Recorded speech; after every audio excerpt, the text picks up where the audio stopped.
Buenos días. ¿Listos para empezar? ¿Dudas, preguntas? ¿Alguna duda, alguna pregunta, alguna cosa que quieran comentar?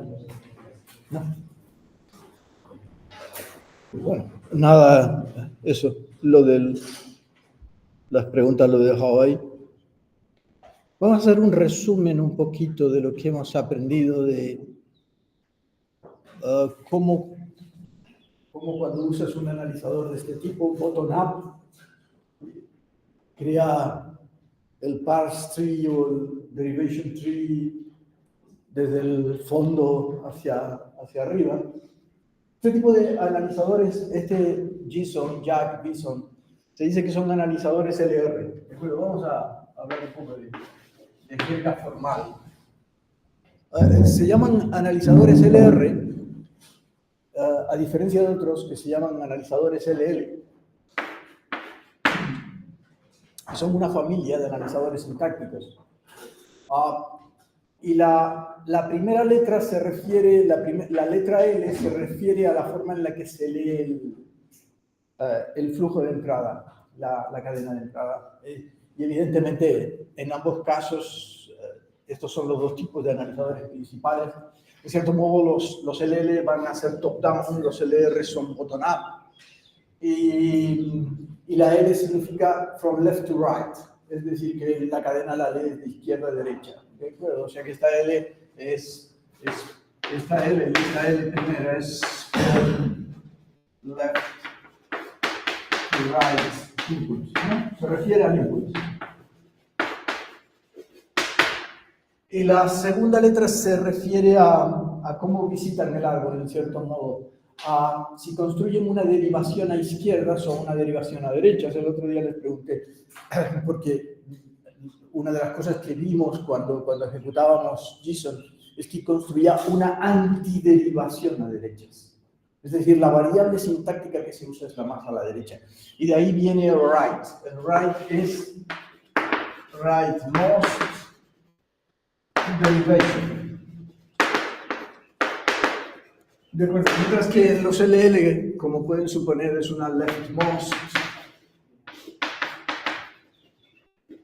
derivation, la que es un árbol, dicho de otra forma. Aquí el árbol se suele visitar a derechas, lo que pasa que de abajo para arriba, con lo cual en cierto modo es casi lo mismo. Y aquí el árbol se suele visitar, o el árbol se suele construir a izquierdas. ¿Sí?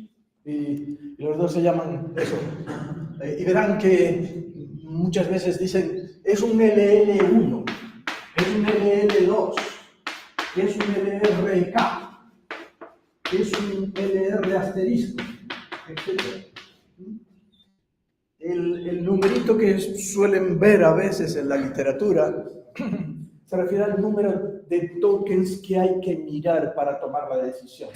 Nosotros siempre hemos hablado del token que está delante, ¿de acuerdo? El lookalike token.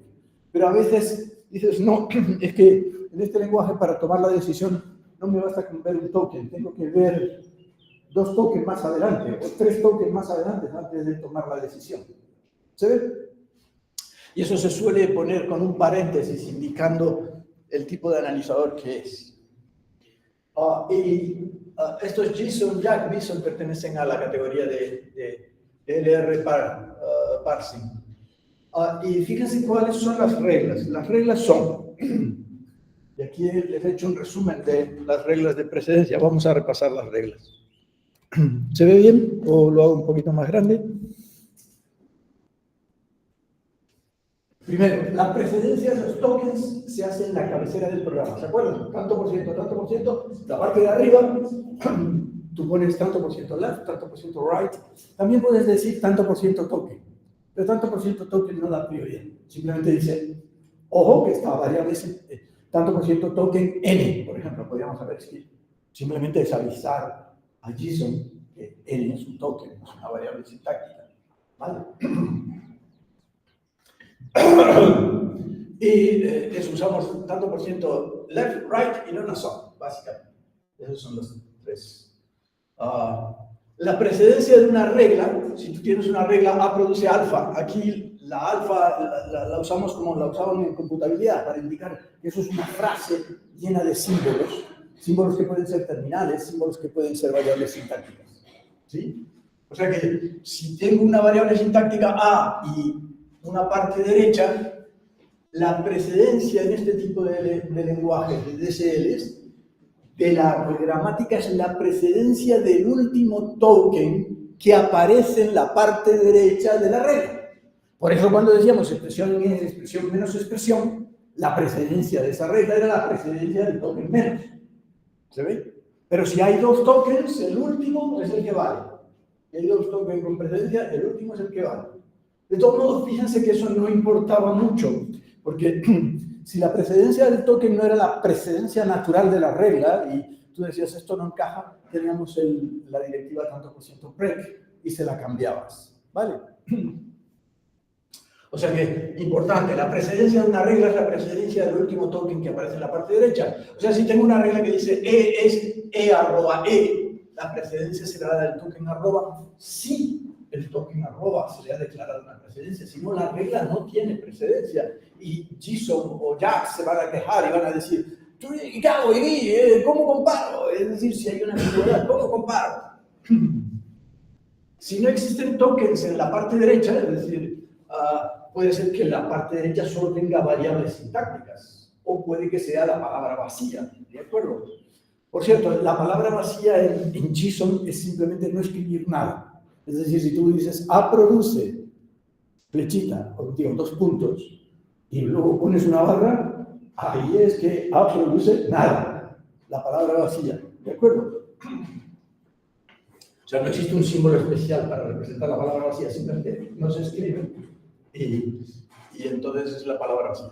Si no existen tokens en la parte derecha con precedencia asignada, o bien si la precedencia por defecto no es la deseada, que era lo que estaba diciendo antes, tú usas una directiva tanto por ciento break y le cambias la precedencia a un token dummy que te inventas.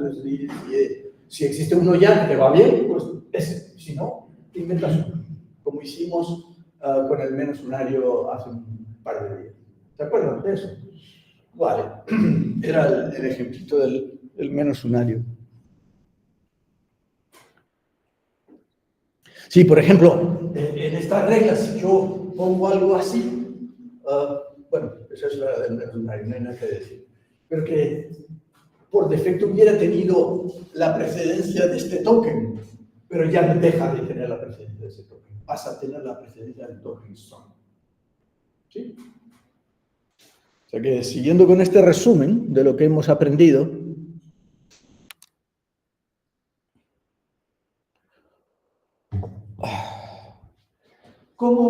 ¿qué pasa cuando hay un conflicto? Cuando el JSON detecta, o el Jack detecta un conflicto. Normalmente los conflictos en este tipo de SLs, LR, se expresan en el término de tengo un conflicto de desplazamiento-reducción, se dice. ¿De acuerdo? Pero básicamente es uno largo a izquierdas o uno largo a derechas. Reduzco significa mira que tengo una regla por la que puedo reducir, por la que puedo subir en el árbol. Y desplazar significa, pero también podría no hacerle caso a la regla porque me doy cuenta de que posteriormente podré subir por el lado derecho. ¿Sí? Y entonces cuando hay un conflicto entre una regla, hay una regla que se pelea, hay una regla A produce alfa, que tiene una cierta prioridad, vaya usted a saber, la del último token, o hicimos un tanto por ciento break, y le modificamos la regla, y hay siempre el token que está delante, el token de Lucajera, cuando es un LR1, como es el caso de lo que estamos usando. De hecho, es una variante de un LR1, es lo que se llama LA-LR1. ¿Vale? Son cuestiones técnicas. Pero digamos que el algoritmo que está usando Gibson es una variante del LR, que es el LA-LR1, que fue inventado por Donald Knuth, el señor, ese mayorcito ya que escribió The Art of Computing Programming, ¿no? Se llama. Sí. Y que bueno, es medalla Turing, y él fue el que inventó el algoritmo que utilizan Jack y Bison, etc. Bueno, en definitiva, si tenemos esta regla A produce alfa y tiene una prioridad y el token es T, ¿de acuerdo? Lo que se hace es una pelea y se dice aquí, este es un conflicto de shift reduce, se llama un conflicto de shift reduce. Porque puedes hacer dos cosas, desplazar el token y hundir el árbol a derechas, o reducir ahora y hundir el árbol a izquierdas. ¿Sí? Y hay otros tipos de conflictos. Hay un conflicto también que se llama reduce, que es cuando se pelean dos reglas, ¿vale? Pero no es lo habitual que aparezcan ese tipo de peleas. De hecho, lo veremos más adelante, o quizás no lo veamos. Cuando aparece un conflicto reduce, normalmente si un alumno me dice, tengo un conflicto reduce, cheques la gramática muy mal. Y tiene su ambigüedad por todos lados. ¿De acuerdo? O sea que pensar no se dice en español, ¿no? Vuelva a pensar tu gramática, ¿de acuerdo? Porque tu gramática está súper mal diseñada. Este es el tipo típico de conflicto. Entonces tienes un conflicto shift reduce y se dice, a ver, regla, ¿qué precedencia tienes? Y ella dice, yo tengo tanta. Y el token le dice, yo tengo tanta. ¿De acuerdo? Yo tengo left strong, yo tengo left más strong, etc. ¿Vale? Y se echan a pelear. ¿Y cómo es la comparación? Pues se compara la precedencia del token y la precedencia de la regla. Y si uno de los dos tiene más prioridad, por ejemplo, dice, la regla dice, yo tengo precedencia del token por, y el token que está delante es el menos. Pero el por le dimos más precedencia, lo pusimos más abajo que el menos. Por lo tanto, gana la regla. Pero a lo mejor es la regla del por y el token que está delante es el elevado. Y le dimos más preferencia al elevado que al por. Entonces, gana el token y se desplaza. ¿Sí?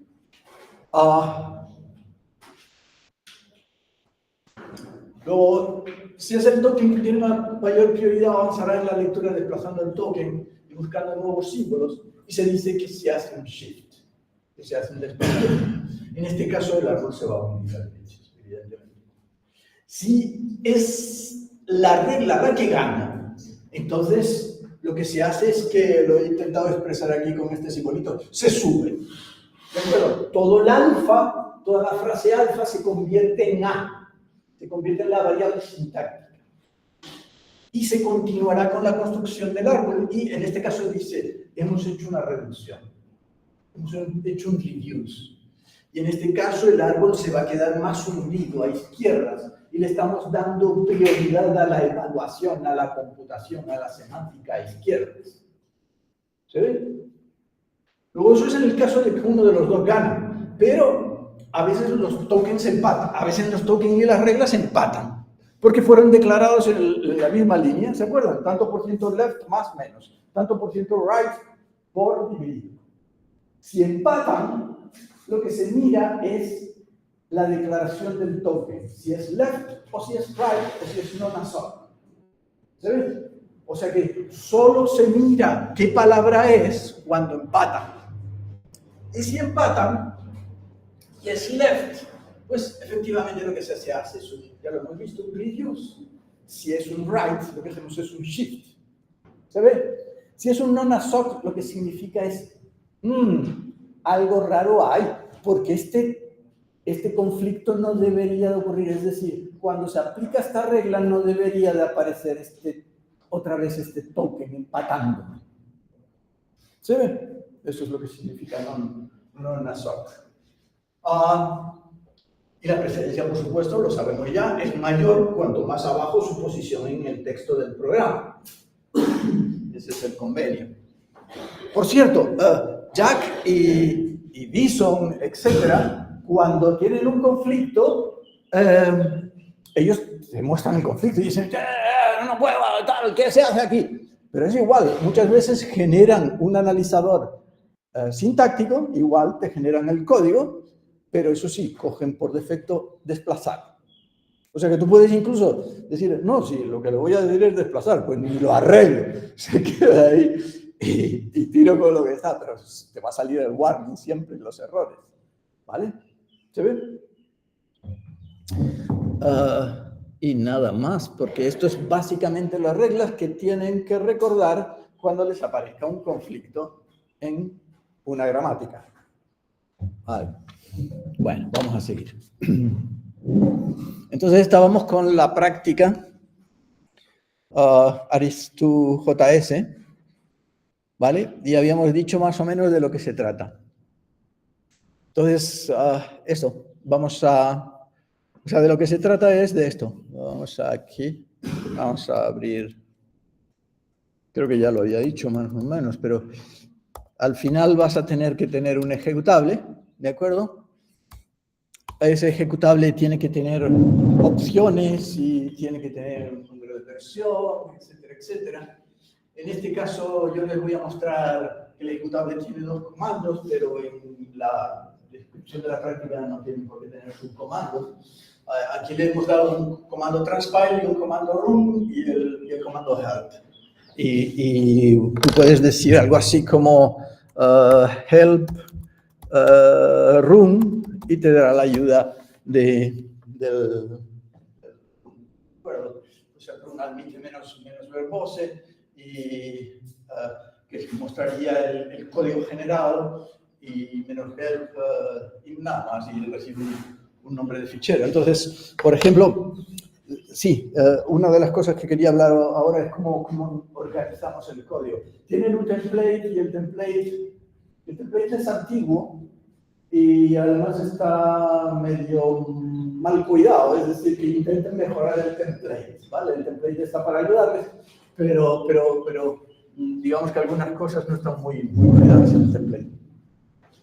Entonces, cuando tú estás diseñando un lenguaje, fíjense que aunque en este caso es un lenguaje trivial, piensen que a la larga a lo mejor van a hacer un lenguaje más complicado y que el lenguaje puede llegar a ser muy complicado. Entonces hay que tener un patrón de crecimiento adecuado, ¿vale? A mí una cosa que me gusta mucho siempre es tener una carpeta examples.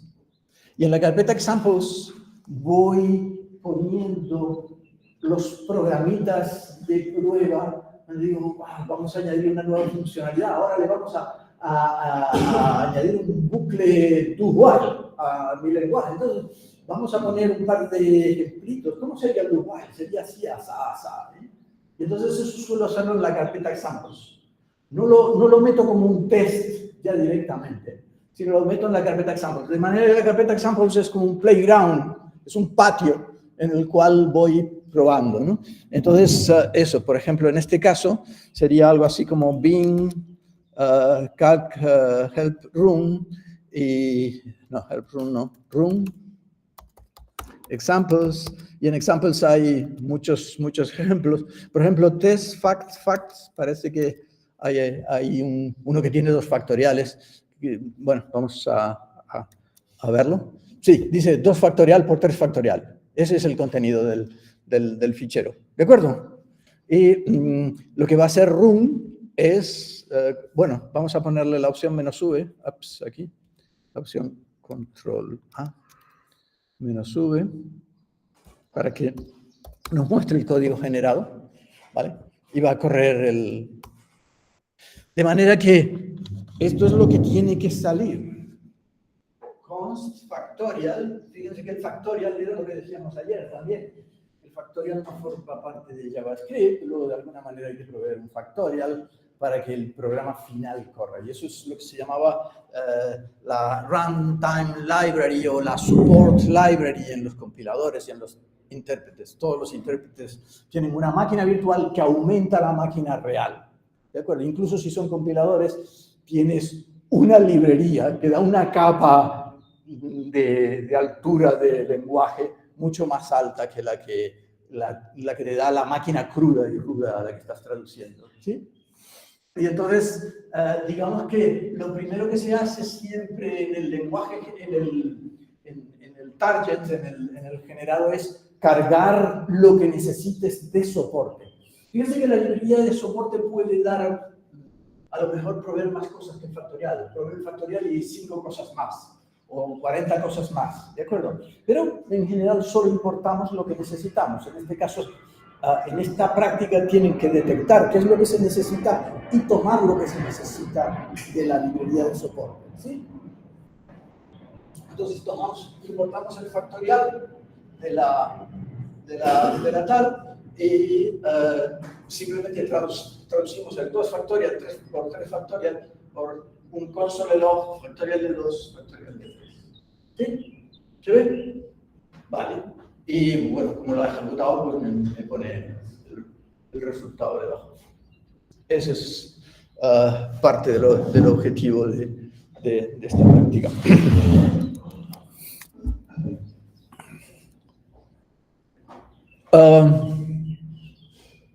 Sí, por ejemplo, en este ejemplo, pues, claro, como se usa la potencia y se usa el tal, importamos el factorial del power. O sea que hay que importar lo que se necesite. Primero, opciones en línea de comandos, eso. Tienen que poner, pues, algo como esto o algo como lo otro. ¿Cómo se hace? ¿Cómo se hace? Pues, sí, aquí. De acuerdo con Commander. Y en cierto modo es muy sencillito. No se preocupen mucho por eso, porque no debería de ser...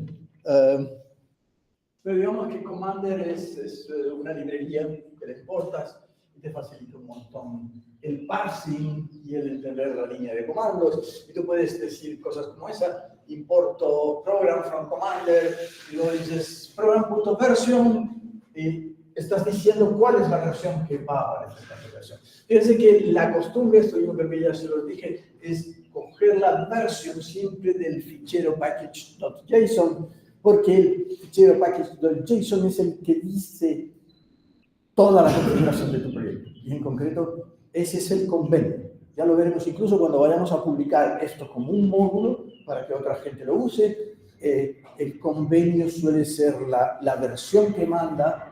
El único punto de verdad acerca de la versión es el package.json. Luego encontramos el package.json y establecemos como versión. Esto es nada. Y luego decimos, este programa va a tener 2 comandos, uno transpile y otro no. ¿Vale? Por eso ya él entonces hace un montón de cosas por nosotros. Es decir, dice, bueno, ya hay 2 comandos, hay un help para los 2 comandos, etc. Y con todo esto estamos construyendo la ayuda. Estamos diciendo, el transpile va a tener un argumento, que es el nombre del fichero, va a tener una opción "-o", en la cual, y ya con todo eso va a construir la ayuda. Fíjense que cuando dices una opción, dices la versión corta, la versión larga y una ayuda descriptiva de qué se hace. Y así sucesivamente, ¿de acuerdo? Fíjense que la cosa termina con un action, en el cual se llama una función transpile, que es el transpilador, el compilador. ¿De acuerdo? Mientras que en run, pues es exactamente igual, solo que se llama a la función run, que por supuesto llama transpile y luego lo corre. Sí. Vale. Y eso sí, siempre tienes que acordarte de que al final llamas a program.parse y le pasas la línea de comandos. Esto, process.argv en JavaScript, en Node, es la línea de comandos. ¿De acuerdo? La línea de comandos. O sea que ese es un primer requirement para esta práctica. Esto ya lo hemos visto. Y vamos a hablar de esto, por ejemplo. La runtime library. Fíjense en una cosa que ocurre aquí. Bueno, no, aquí no se vio. Bueno, sí, la runtime library. Vamos a empezar con la runtime library. O la support library. O aquí, support. Vale, en este caso es trivial. En este caso es trivial, sí.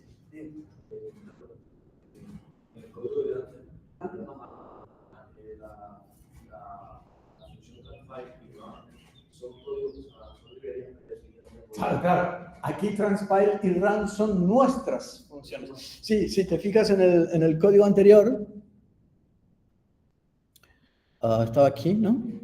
En el código anterior, fíjate que lo ves enseguida porque si hay un require o un import, aquí además, fíjate, claro, porque están inscritos en ECMA 18 con módulos ECMA. Se está usando sintaxis de import, ¿vale? No voy a entrar en eso, pero se tendrán que pelear con ese tipo de detalles técnicos.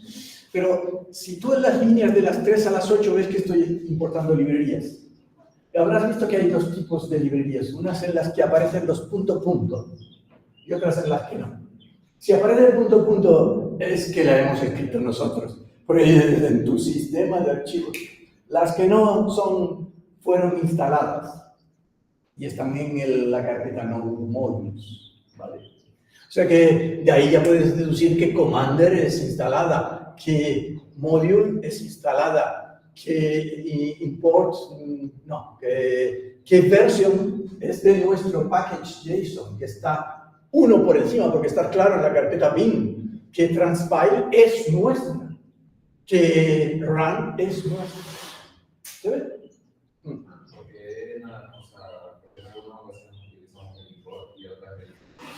No, estamos usando todos imports. Es decir, es mentira, es un require falso. Por eso, sí, claro, esto es por no explicar JavaScript, pero sí que es verdad que, digamos que es historia de JavaScript, como me remonte, pero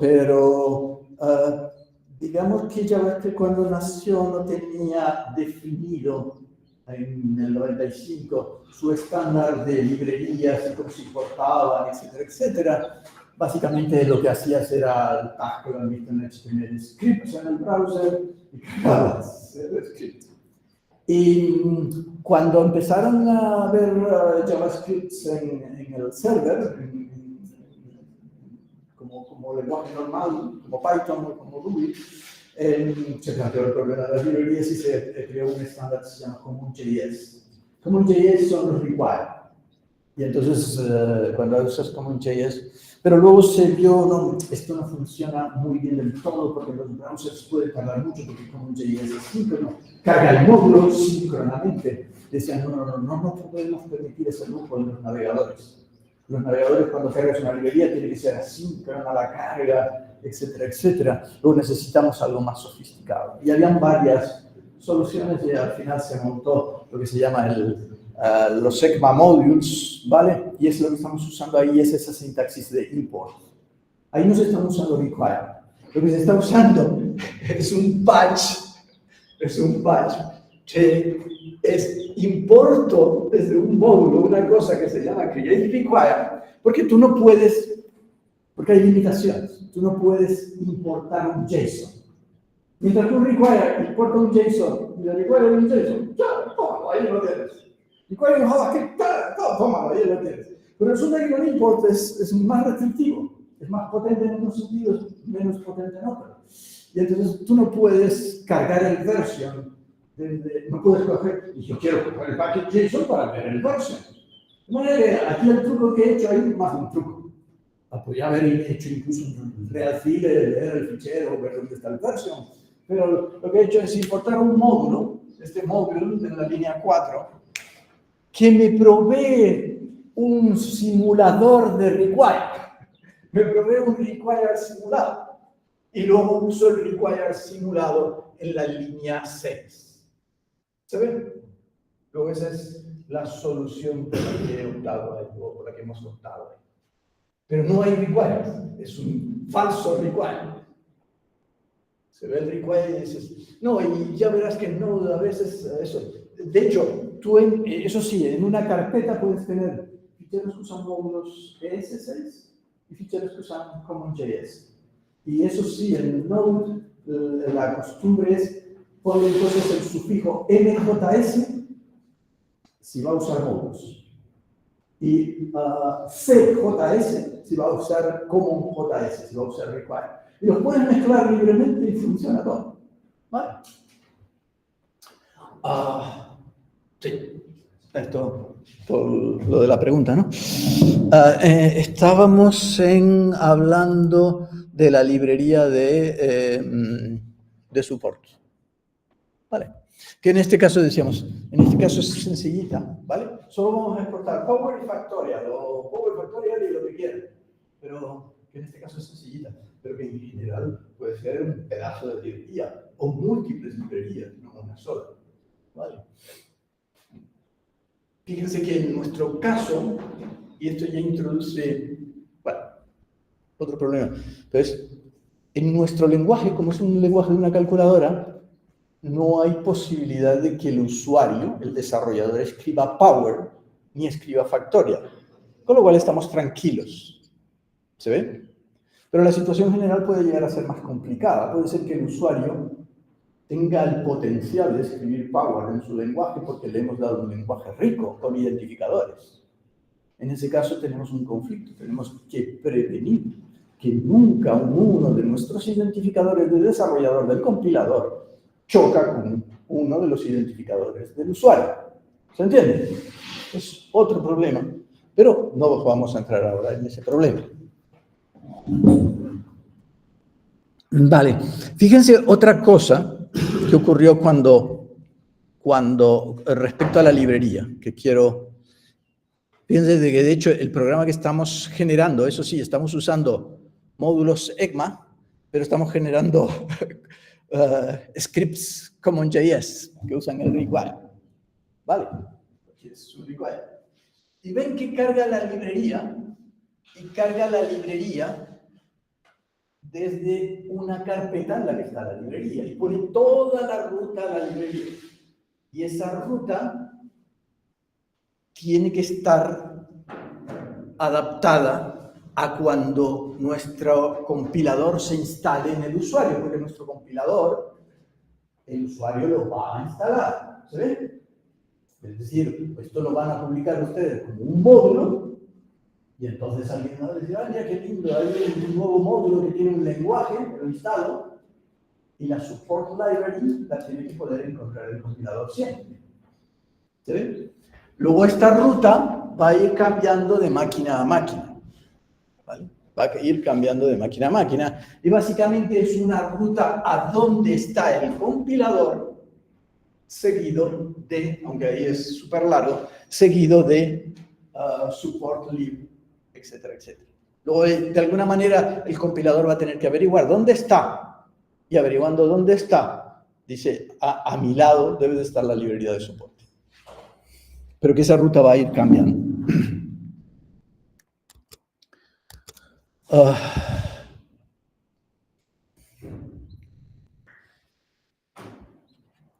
Bueno.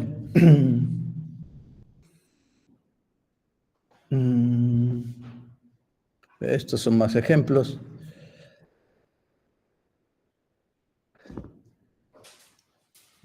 Sí, no sé si meterme con esto, pero bueno, básicamente lo que vamos a tener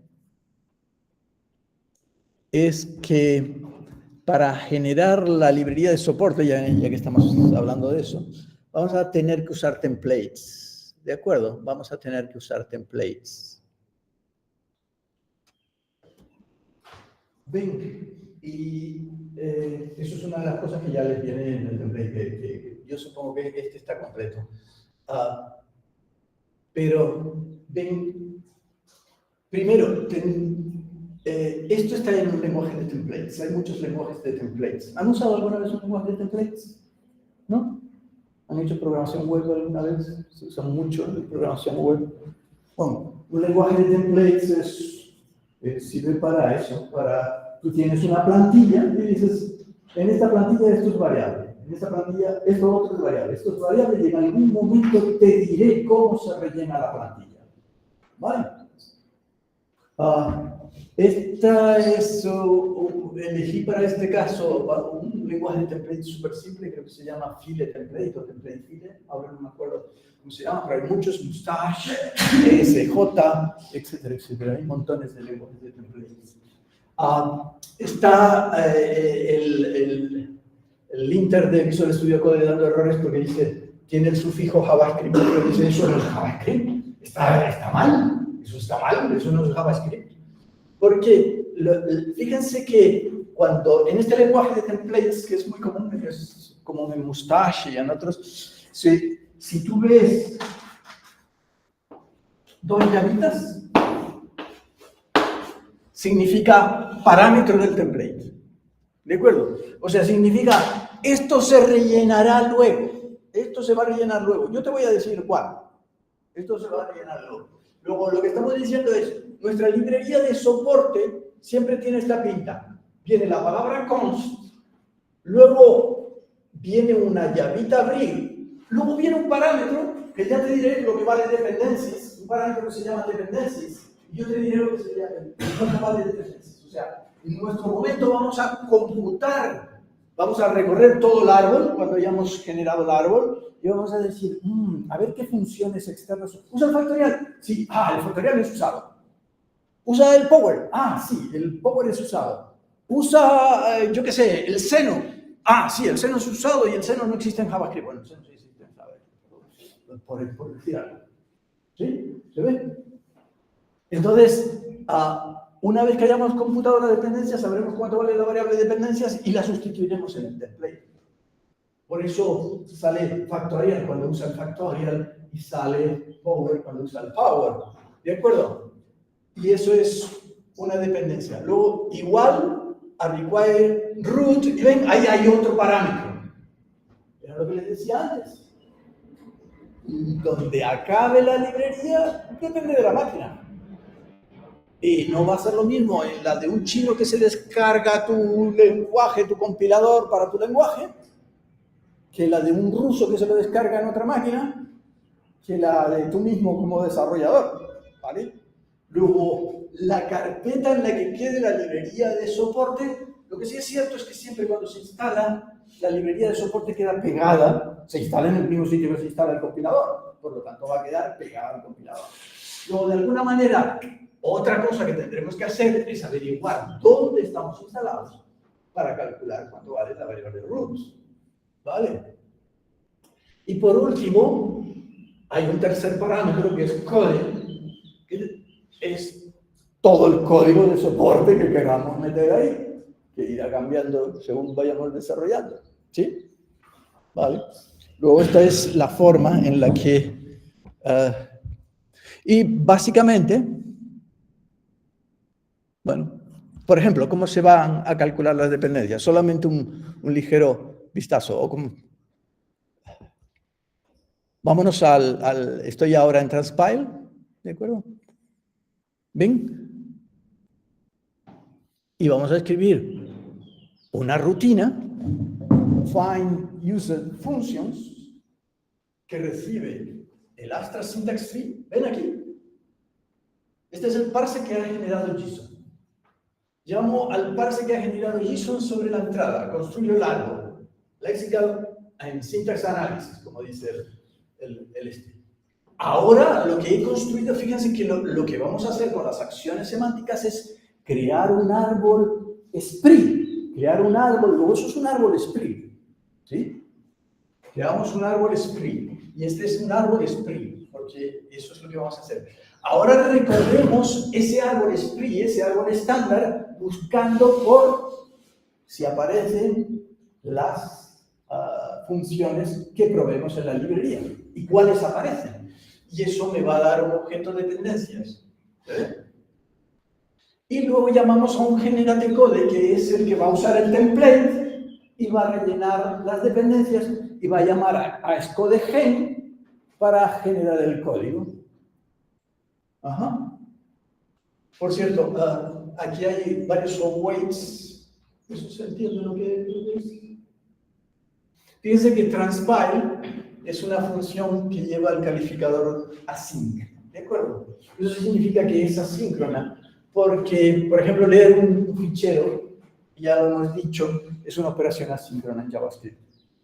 Si no pusiera este await, el tipo se pondría a leer el fichero en paralelo y sin esperar a que el fichero termine ya empieza a parsear input, pero input no tendría nada, estaría undefined, porque no se ha terminado de leer el fichero. Luego hay que decirle await. Pero si tú quieres decir await, tienes que declarar la función como así. Luego es obligatorio, si usas dentro de un código de una función await, declararla como así. Y eso significa que realmente lo que devuelve Readfile, bueno, vamos a entrar en detalles cabrosos. Sí, pregunta. ¿En qué ocasiones nos interesa leer un fichero de forma asíncrona? Siempre que quieras optimizar tiempos de respuesta. ¿De acuerdo? Siempre que quieras optimizar tiempos de respuesta. En este caso, hay una función en la librería FS que se llama ReadFileSync, que se podría haber usado.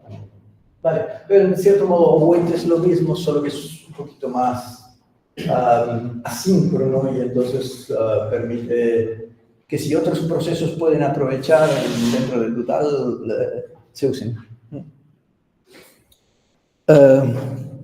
Bien, esto es como a un nivel muy alto vamos a darle soporte a la librería de soporte. Eso, lo que les decía, hay otros templates que pueden usar. Yo he usado template file, pero ese ejemplo es otros handlebars o mustache o cualquiera, ¿de acuerdo?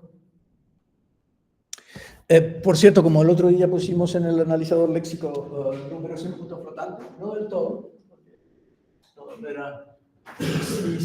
Si siguen con el mismo analizador léxico que hicimos en la clase hace unos días, pueden, con respecto al factorial, seguir dos filosofías. Una, filosofía 1, si me llaman al factorial y lo que me pasan como parámetro no es un número entero, le meto un throw que lo dejo tieso. ¿De acuerdo? Esa es una. Y la otra es, pues, extiendo el factorial a los números flotantes, ¿vale? Que hay una función que se llama gamma, que si tú llamas a gamma sobre n más 1 te da sobre los enteros te da el factorial. O sea, gamma de 6 es factorial de 5. Vale. Entonces funciona y funciona también sobre flotantes. Entonces se considera que la gamma de n más 1 es una extensión del factorial y va a darte lo mismo que el factorial. O sea que pueden usar eso.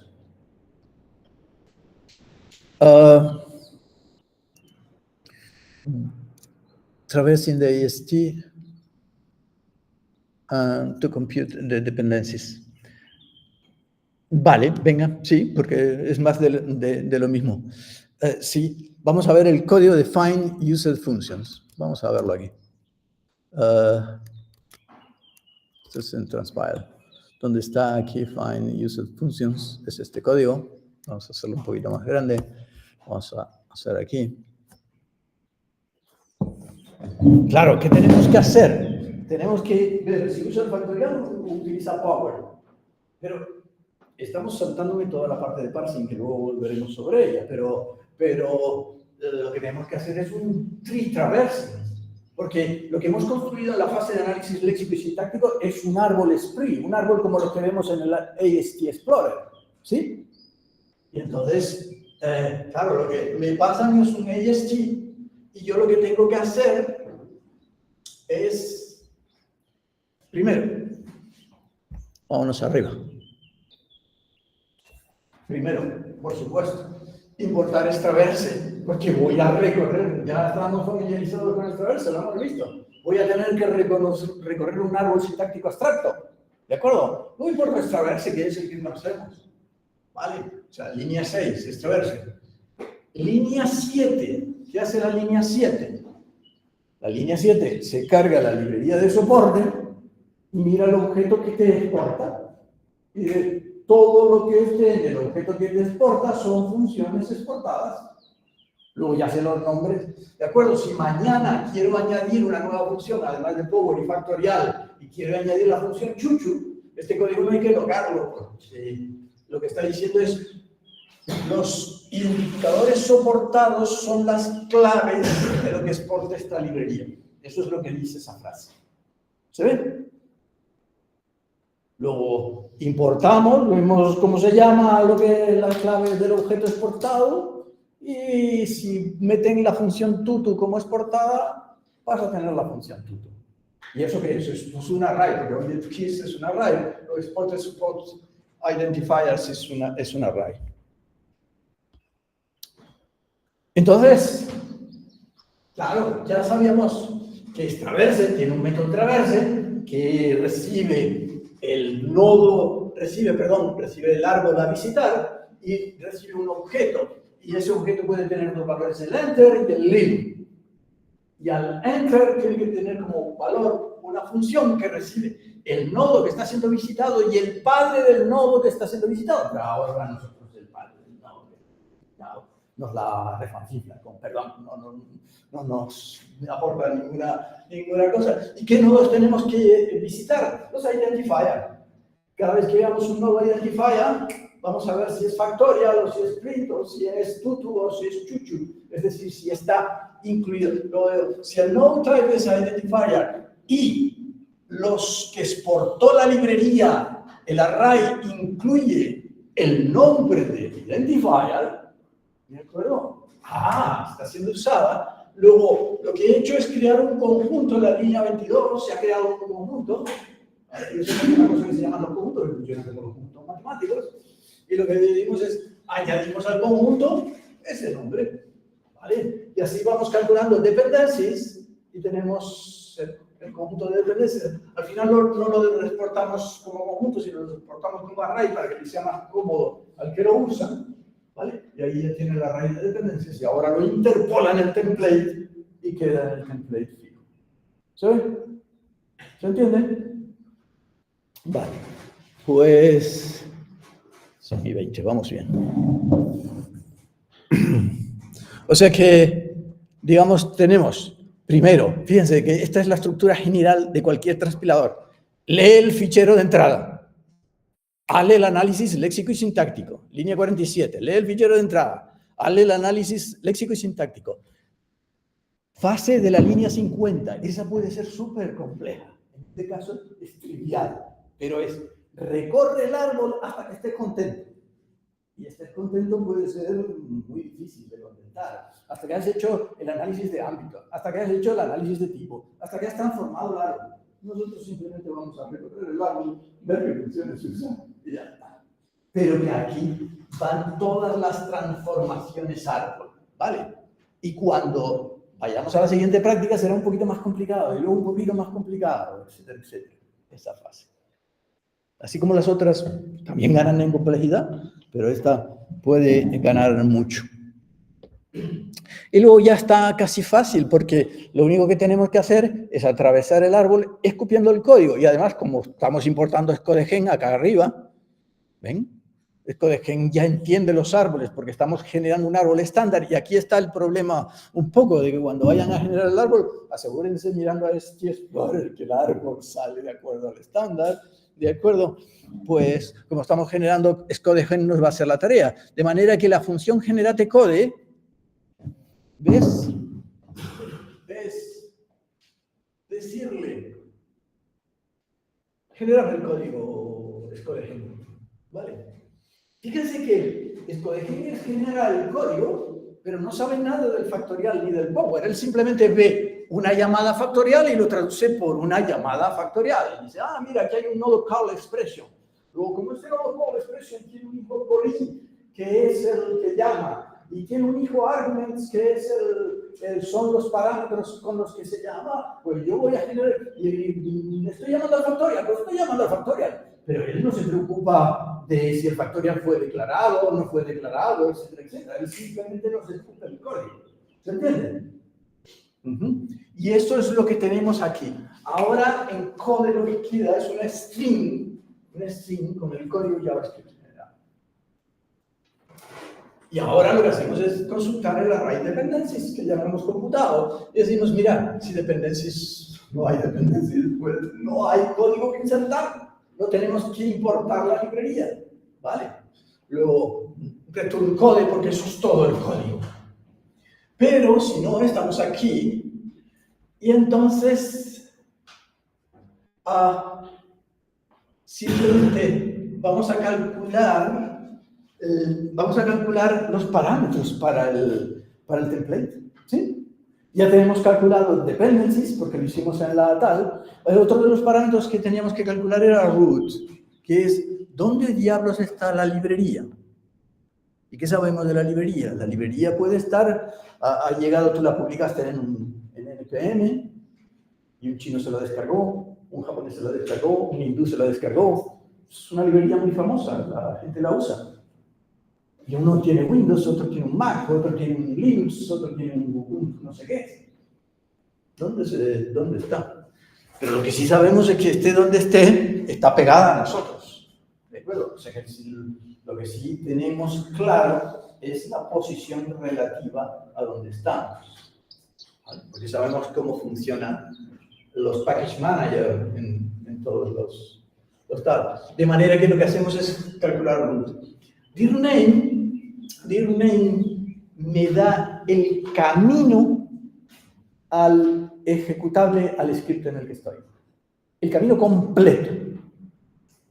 ¿De acuerdo? De manera que cuando esto se ejecute en un contenedor en GitHub, estará en otro camino. Y eso me da el camino. Y aquí lo único que estoy diciendo es, mira, el source final te lo cargas, porque yo solo quiero el root, porque luego lo otro te lo interpolo, el resto de la cadena te lo interpolo yo en el template. Lo único que necesito averiguar es el root. Y yo sé que estoy en la carpeta source, pero ahora no quiero estar en la carpeta, porque lo que quiero es calcular el root del path. ¿Sí? Bueno, esto lo entienden, ¿no? Lo de replace. Replace es una función que reemplaza, recibe una expresión regular. ¿Esta expresión regular la entienden? ¿Qué dice esa expresión regular?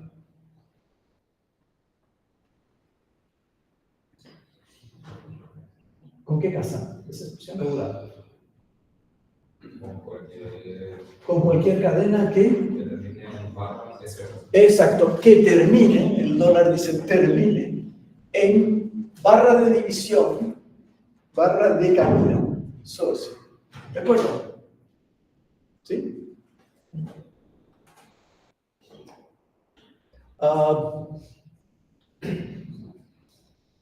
Tiene su pequeño fallito y es que está usando la barra de división, luego está asumiendo que la máquina es una máquina Unix. ¿De acuerdo? Quizás tenía que haber sido más genérico y haber dicho, ¿qué sistema es? Es un Windows. Entonces, a lo mejor la barra de división es esa. Pero no asumamos que es un Windows, estamos relajados. Y ahora llamamos a render file. Render file es proveído por el template. Es como Mustache, como tal. Estamos usando file template. Nos devuelve un render file al cual le pasas el template y te rellena los campos, ¿de acuerdo? O sea que simplemente llamamos a render file y le decimos, mira, este código, $root source template.js, me lo rellenas donde root vale root, code vale code y dependencies vale dependencies. Le estamos diciendo lo que vale cada cosa y él ya lo rellena. Y ya. Y lo escribe, además. Lo escribe. A ver, no, perdón. Sí, no. Y lo retornamos. No lo escribe porque lo vamos a usar en Transpile. Lo vamos a usar en Transpile y una vez, no, en Generate Code, perdón. En Generate Code, donde estábamos llamándolo.